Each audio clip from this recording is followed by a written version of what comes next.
Hey guys, it's AJ with Joe's Gaming Electronics, and today we're going to be working on the XB700 Sony earbuds. We're going to be doing battery replacements on these guys because batteries tend to go bad on these pretty quickly. We're just going to use two tools today, just a simple flathead screwdriver and our plastic spudger. We also have the batteries right here.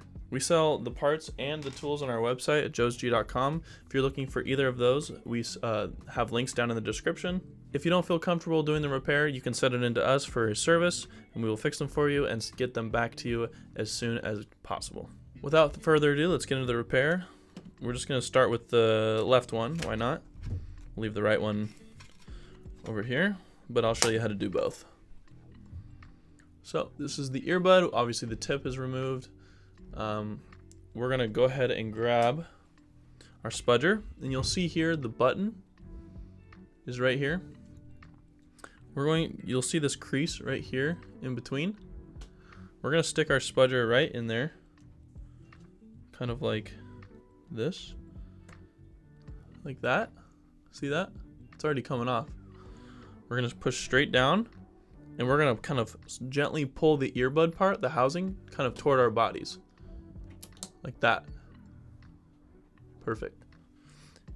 You can also see in here that there's the button and the light. You'd be very careful not to lose those because they can fall out.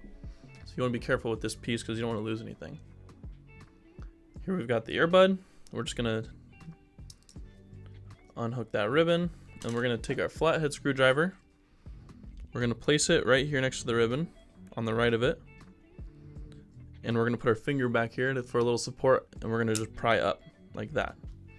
That's going to remove the board right here. The ribbons are still attached, or the wires are still attached here, so be careful. And then that is the battery. We're then going to pry the battery out of place. I prefer to do it at this angle, and it does take a little bit of force, so I like to support the screwdriver with my finger instead of pushing it on the housing because I don't want to damage it. So it does take a little bit of force to get it out because it's pretty sticky, adhesive, but as you can see, it is no longer in there. Just be careful when you're prying to not put too much force on the housing because you might bend it, and if you do bend it, it's not that big a deal. Just kind of bend it back into place so that this part does fit back on. We'll get rid of the bad battery and in with the new. Doesn't matter left or right, they use the same batteries. You can see there's two different sides. There's this flatter side and this side that sticks out, little bumps. You want to stick that side up because that's the positive side. You want it to be sticking up toward the board. Push that guy into place. Cool. We're going to tuck this ribbon back with our finger. Kind of rotate this back into place. Make sure that these charging pins go into these holes right here. Like that. Push down, make sure it's in place, making contact. You heard that click. That means that the battery is making contact with the board. Fold this ribbon down, line it up, push it in. You can already see, you saw those blue flashing lights? You can already see that this unit is working now because of the battery, which is great news. So now we're just going to put the cover back on. As you can see, the button is right here, and you'll see the light is right here. This is the light, little plastic light piece, and you'll see in here there's some clips. You can kind of see it on the camera. These guys right here, there's 3 of them. Ooh, don't want to lose the button. So you'll see the light that's flashing, and this light piece, this little plastic piece in here, you want to line it up like this with the light that's flashing, and you want to put it inside of this clip. It's kind of hard to tell on camera. I'm trying to make sure you guys can see it. But you've got the flashing light, you've got this plastic piece, line it up, push straight down into that hook. You can feel it kind of hook in, and then go kind of upside down like this so that this button is, see how it's floating back in and out of the housing? You want to make sure that button is floating up and push down.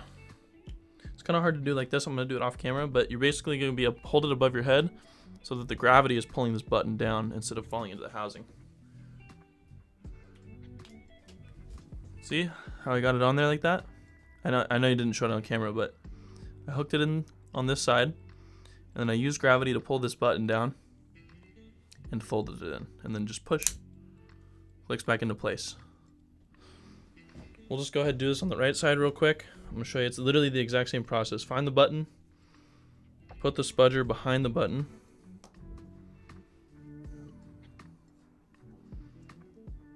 you do it on this side even, and then push it down. Oop. Pry it toward your body. Got it open. Put this to the side. Pop up the ribbon. Pop up the board. Fold the board out. Pry up the battery.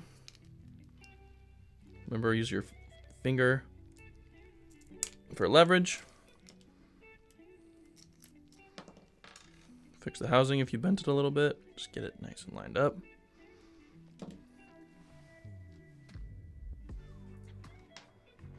Pop in the new battery with the protruding side up.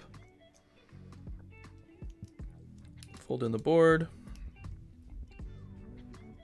Push it down. You want to hear that click so you know the battery's locked in. As soon as you plug this in, if the battery's charged, which it should be, you'll see a flashing light.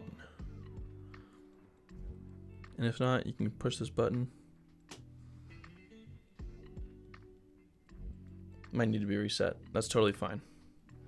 I recommend doing a reset when you put a new battery in anyway, because it kind of triggers the whole system to turn back on. So we're gonna line up. We're gonna line up the light on the actual unit to the light piece in here. And we're gonna use gravity for the button. Clipped in, gravity for the button. Oop. Gravity for the button. Push down. I hope that makes sense, because I know it's really hard to show that on camera because you want to be tilted back like that. Anyway, this one's flashing, this right one isn't, so we're just gonna throw them in. Maybe give them a quick charge. That's a good sign. They're both red, which means they're charging. Case is charging. Case was also probably dead because these have been sitting for a little bit. Pull them out. Should be flashing blue if they're charged. Obviously these right ones aren't. But just to give a reset, we have a reset video on these as well. But you're just gonna hold down the buttons. They're gonna flash, you have to hold them for like 30 seconds. They're gonna flash blue. I don't think this one's gonna do it. I think it's a little dead right now. That's okay. See, now we're flashing red.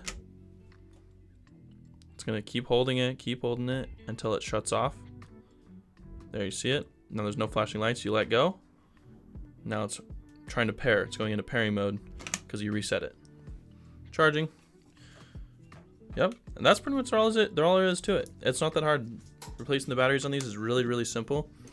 Compared to especially other earbud units, are way, way harder. So if you got these and you need to do a battery replacement, you're in luck because it's pretty simple. Please feel free to leave questions and comments down below. We answer all your questions as fast as we can. Again, if you're looking for the tools, we have them down in the description below. Really simple, flathead and a plastic spudger. We also have the batteries in stock. Again, if you don't feel comfortable doing the repair yourself, you can send it in to us at joesg.com or in the description below to fill out a service or repair form. This has been AJ with Joe's Game Electronics. I appreciate you guys watching. Peace out. Thanks for watching the video, guys. If you guys love what we do, please support us. You guys can click on the links that we have on the end screen. You guys can buy parts, sales, or service so we can continue to make great videos for you guys for many more years. Thank you.